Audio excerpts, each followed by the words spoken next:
à toutes, je suis ravie de vous retrouver aujourd'hui pour une nouvelle vidéo. Je vous fais une petite présentation très brève. Je suis Marina, je suis spécialiste de la femme en ce moment. Je suis énergéticienne, praticienne en PNL, coach en psychologie positive. Donc voilà, on referme la parenthèse et aujourd'hui on va parler des relations toxiques. Comment repérer lorsqu'une relation est toxique ou non, et ça en très peu de temps. On va le faire en 3 signes à peu près. Dans un premier temps, j'ai envie de vous parler de la relation toxique, de la relation malsaine, pas équilibrée, etc. Je vais faire le distinguo entre une relation toxique et une personne toxique. La relation, il faut être deux. C'est le lien qui est entretenu entre une personne et l'autre personne. Une personne toxique, c'est elle en elle-même, sa construction psychologique, psychique, son moi intérieur qui n'est pas construite de manière normale. Pour faire simple et vulgariser le langage. Donc, je ferai une vidéo plus tard sur le sujet si c'est quelque chose qui vous intéresse, sur les pervers narcissiques, sur les psychopathes ou ce genre de choses. Mais aujourd'hui, c'est vraiment le lien qu'il y a dans cette relation. Donc, comment repérer une relation lorsqu'elle est toxique? Donc voilà, entre guillemets. Une relation toxique, elle peut se créer au fil du temps. C'est-à-dire qu'en général, c'est dès le démarrage qu'il y a des petites choses, des comportements qui se créent, qui se mettent en place, qui vont au fil du temps partir sur une relation toxique. Comme je le répète, ce n'est pas deux personnes toxiques, mais ensemble, leurs comportements mutuels vont entraîner, créer une relation toxique. Donc voilà, je voulais clarifier le processus, ou en tout cas l'idée de cette vidéo, parce que voilà, je ne voulais pas forcément parler de pervers ou de psychopathe, en tout cas dans cette vidéo-là. Donc je vais étayer un petit peu plus sur les signes pour déceler, ou en tout cas comprendre d'où provient ce schéma ou ces comportements toxiques dès le début de la relation. Alors les 3 signes qu'on entretient une relation toxique déjà, c'est la possessivité, la domination et la manipulation. La manipulation est un terme à prendre avec des pincettes. On est tous manipulateurs et manipulatrices en sens normal du terme. Ce n'est pas en soi une pathologie, je prends les termes avec des pincettes. Je ne suis pas psychologue, je suis praticienne en PNL et coach en psychologie positive. Je ne suis pas médecin, donc je ne vais pas parler à proprement. Je ne vais pas parler de pathologie. En tout cas, pas dans cette vidéo-là. On reviendra plus tard, mais voilà. Donc la manipulation, on peut le faire, tout le monde. Et ça, depuis le plus jeune âge. Un enfant, quand il a envie d'avoir ce qu'il veut, il va trouver des astuces pour nous amadouer, pour nous manipuler et avoir ce qu'il veut. Un enfant où on va lui dire non, tu n'auras pas cette tétine, ou tu n'auras pas ce gâteau ou ce jeu, etc. Il va toujours faire s'il vous plaît maman je t'aime et nanana, avec leur petite bouille tout mielleux, tout doux, et voilà, et notre cœur tombe et on cède, entre guillemets, pas obligatoirement, mais voilà. Et ça, c'est un jeu de manipulation qui est sain et qui permet à l'enfant de se construire et de tester les choses.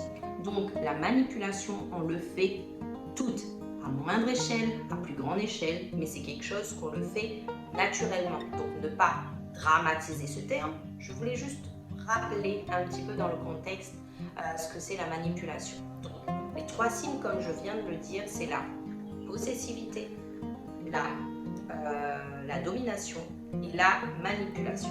Donc pour revenir sur le terme de possessivité, et c'est là où l'entrée de jeu, l'entrée en la matière fait que la relation va débuter sur quelque chose de pas très sain.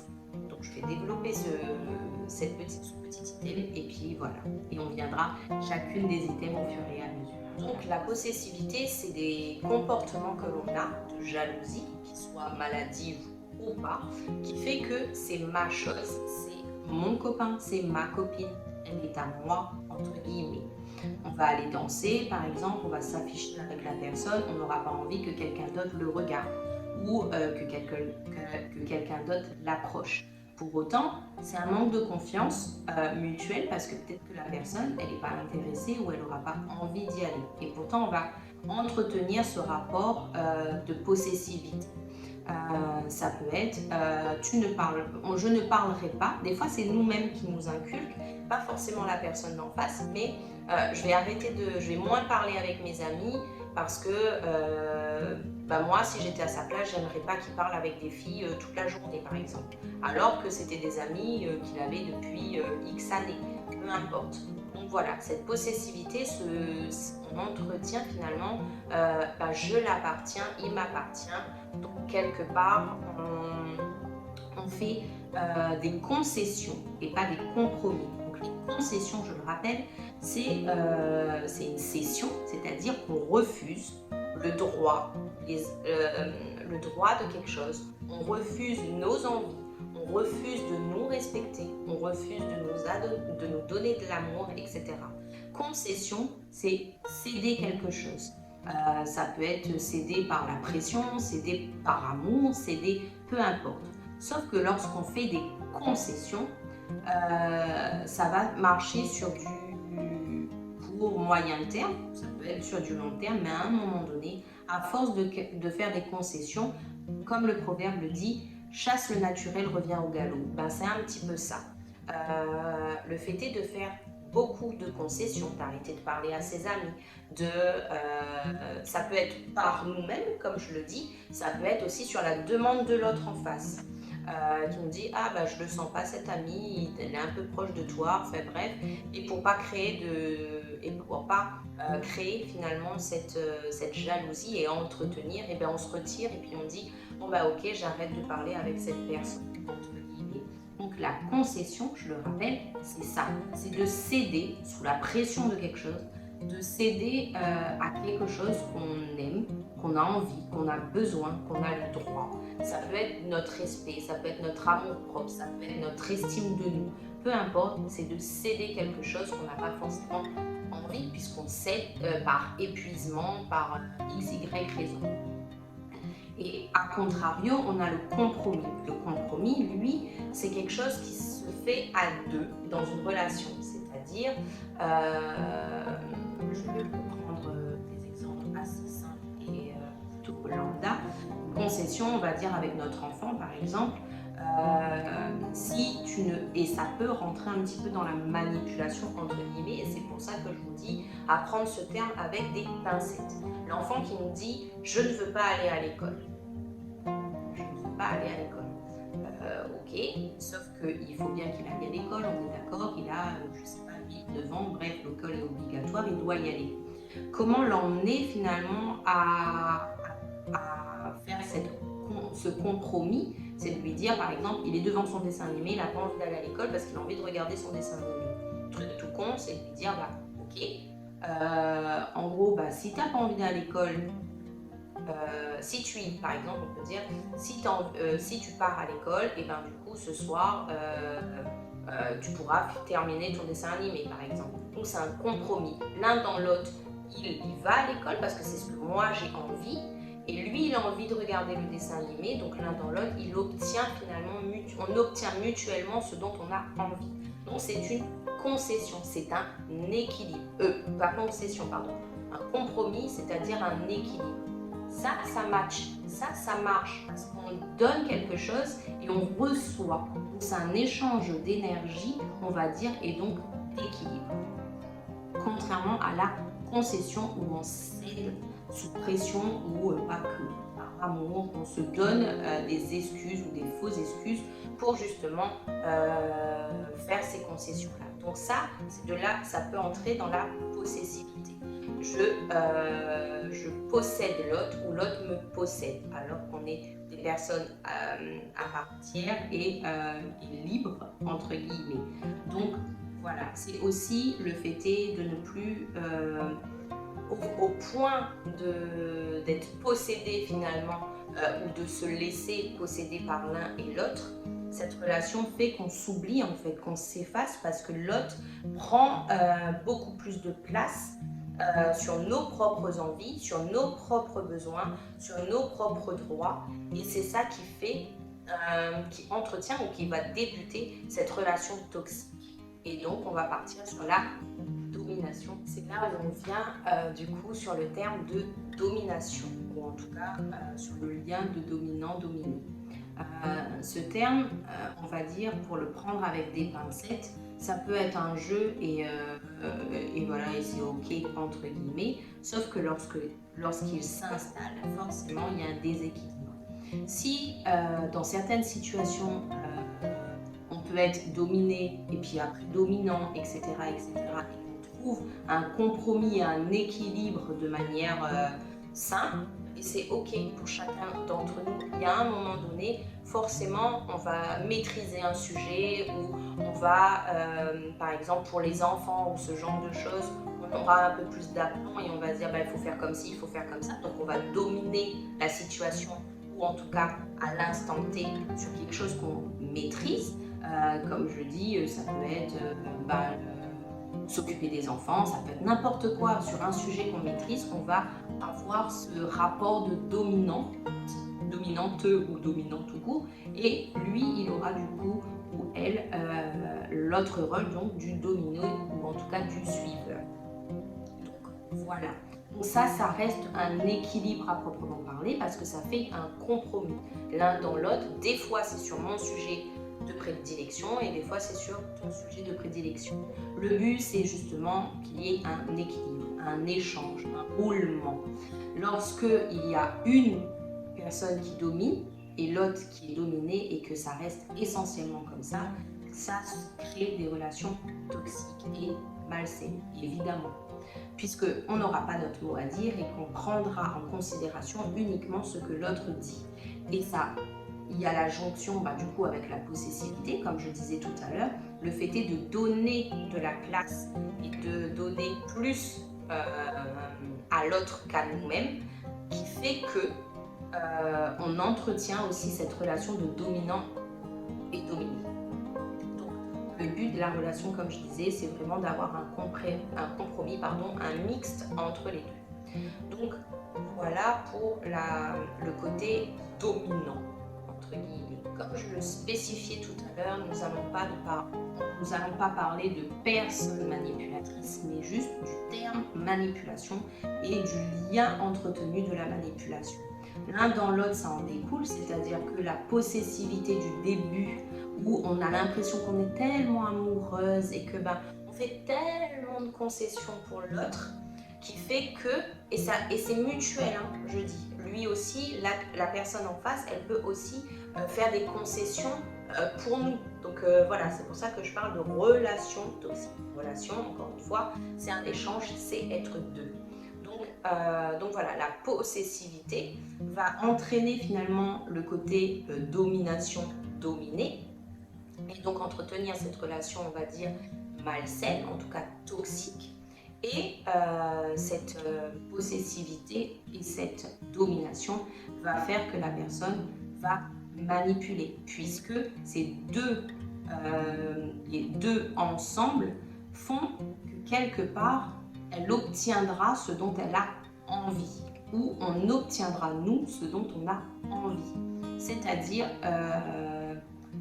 ça va rester une vidéo pour adultes, je ne vais pas parler de sexualité ou autre là-dedans, mais ce que je veux dire, c'est que la manipulation, ça peut être, c'est le pouvoir qu'on donne à l'autre en fait, et qui fait que des fois, c'est pas forcément l'autre qui nous manipule entre guillemets, c'est qu'on s'auto-manipule nous-mêmes entre guillemets. Pourquoi je le dis, c'est de la même manière que par rapport à la possessivité, tout se rejoint un petit peu. C'est-à-dire que comme l'autre personne va pas forcément nous dire ne parle pas avec cette personne-là, mais elle va nous faire une petite remarque en nous disant ouais, je sais pas, je la sens pas, ou ami, enfin voilà quoi. Et puis nous-mêmes, en fait, on va commencer à arrêter de parler avec cet ami ou ce genre de choses. Et petit à petit, on va finalement entretenir cette relation et du coup on aura vraiment l'impression d'être manipulé. Manipulé pourquoi? Parce qu'à la longue, ces concessions qu'on aura faites fait que ça entraînera dans notre cerveau une sorte de manipulation. Je le disais tout à l'heure, c'est ce jeu finalement de possession et de dominant qui crée et qui entretient cette manipulation.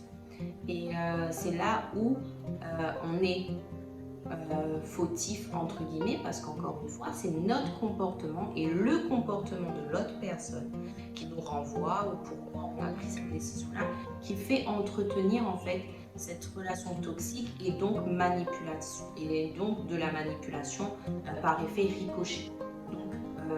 Donc voilà. Ça, c'est les 3 signes, on va dire, pour repérer, ou en tout cas pour ne pas entrer dans une relation toxique, pour pas enclencher une relation toxique, pour partir sur des bases saines et équilibrées à l'entrée de jeu, on va dire, de la relation. Et ça va vous permettre également de déceler si oui, vous êtes dans une relation plus ou moins équilibrée et saine, c'est-à-dire qu'il y a un échange mutuel, ou au contraire, vous vous faites, ou vous avez eu des comportements qui ont fait, qui ont entraîné finalement cette manipulation et ces jeux de possessivité et de dominant-dominé. Donc voilà, qu'est-ce que cela crée finalement et comment déceler les symptômes entre guillemets de cette relation toxique?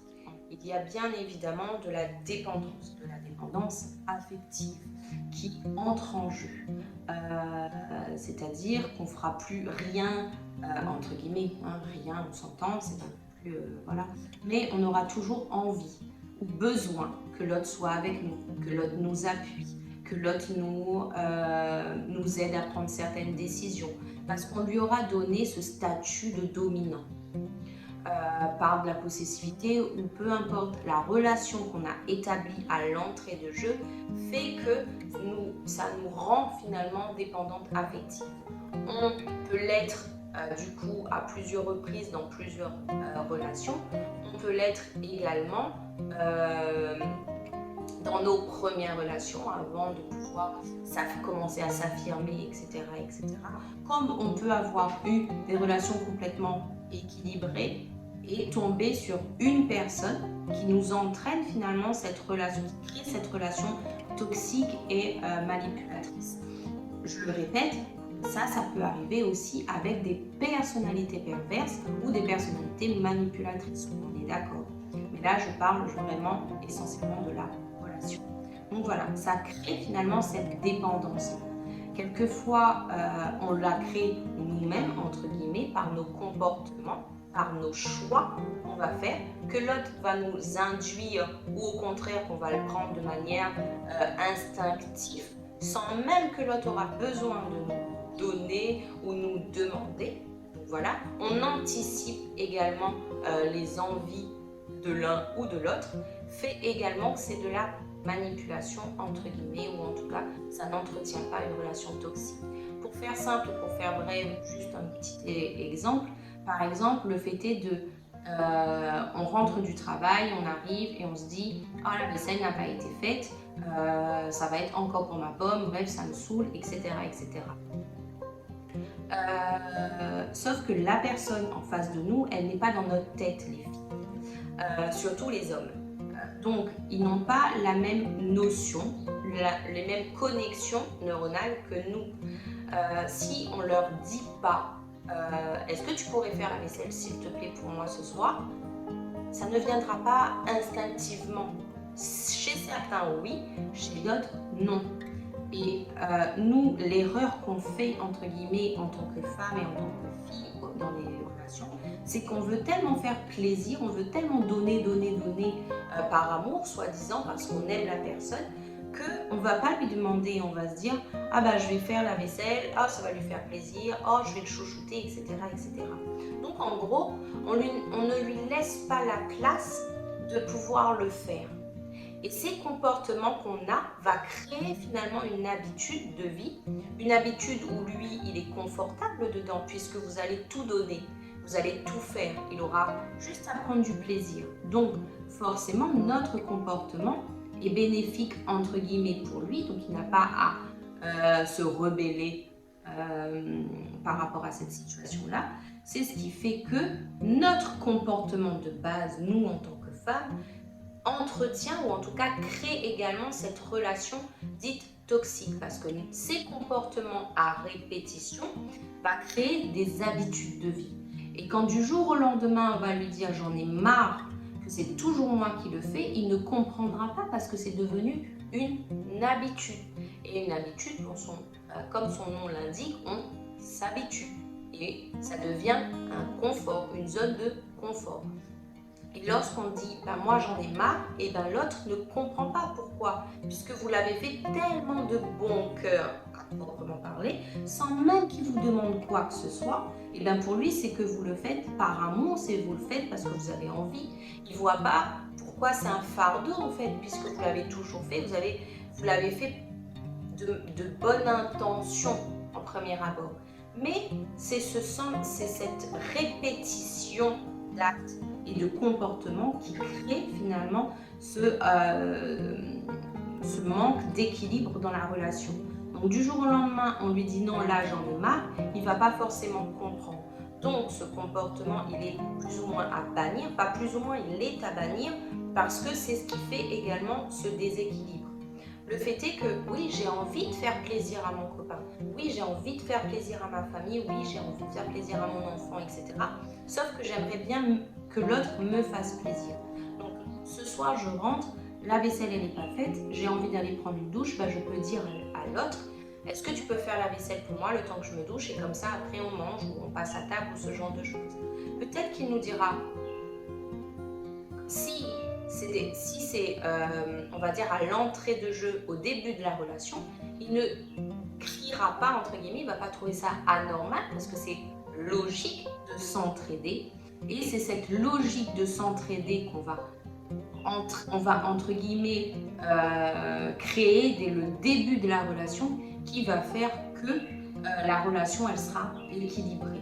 Ne pas tout donner, mais de manière, on va dire, dominée, c'est-à-dire en manière de compromis, et donc d'équilibre et de cycle.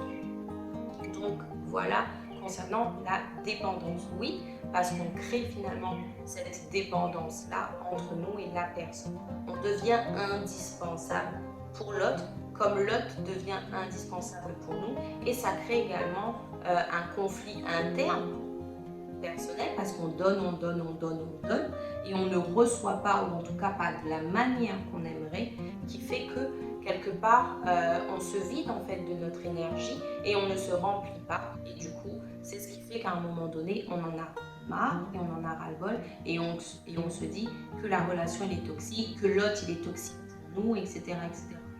L'autre il n'est pas forcément toxique dans sa construction mentale et dans sa personnalité, mais cette relation qui a été créée, oui, elle est toxique. Donc c'est là où on va dire de prendre le bon démarrage, les bons comportements, ou en tout cas trouver notre équilibre dès le début, fait qu'on créera, ou en tout cas on avancera sur une relation saine et équilibrée. Et cette dépendance et ce schéma, ces comportements qu'on aura établis dès le début finalement, va créer une charge mentale, va créer aussi on va dire un épuisement émotionnel, etc. Parce qu'on va emmagasiner ces nerfs, cette frustration, cette colère, enfin voilà, ce stress en permanence, ce surmenage, on va y arriver, ce surménage interne qui fait qu'on se le crée la plupart du temps toute seule, entre guillemets, parce qu'on a pris on a mis en place des comportements qui ont créé des habitudes de vie qui, nous, en tant que femmes, en fait, nous surchargent émotionnellement et mentalement, psychologiquement, etc. Donc, après, il faut trouver on va dire, des médecines alternatives ou des techniques pour libérer la charge émotionnelle, etc. Donc, le but, ça serait d'établir dès le début une relation de manière saine et équilibrée, justement pour ne pas arriver à ce schéma de relations toxiques, de manipulation, de possessivité, de domination et du coup par effet ricochet, cette dépendance affective qu'on va créer de cette relation-là, de l'un et de l'autre, et du coup cette charge mentale. Donc voilà, entre guillemets, j'avais envie de faire une vidéo plus ou moins courte. Je le répète, je ne suis pas médecin, je ne suis pas psychologue, je suis juste coach en psychologie positive, énergéticienne et praticienne en programmation neuro-linguistique. En gros, je vous aide à reprogrammer le schéma pour qu'il ne devienne pas répétitif et que vous ne soyez pas dans une nouvelle relation toxique ou voilà, ou en tout cas entre guillemets, c'est mon but et c'est le but de cette vidéo, c'est de repérer des petits signes qui fait qu'on est dans une relation qui est toxique pour justement, si c'est le début de la relation, on va peut-être reprendre de nouveaux comportements, créer de nouvelles habitudes et du coup avancer sur ce chemin-là. Ou au contraire, si ça fait déjà trop longtemps que ces habitudes se sont installées et que la personne en face elle n'a pas envie d'évoluer ou ce genre de choses, et ben, on fait des choix à proprement parler pour nous, pour notre tranquillité d'esprit, pour notre développement personnel à nous. Donc voilà pour cette vidéo qui se termine ainsi. Je vous remercie de l'avoir suivi. Je vous laisse mettre un pouce si elle vous a plu, de mettre des commentaires si vous avez envie que je parle de sujet en particulier et que je vous développe plus en détail. Donc voilà, en tout cas je vous souhaite une belle journée et je vous remercie encore d'avoir suivi ma vidéo. Merci.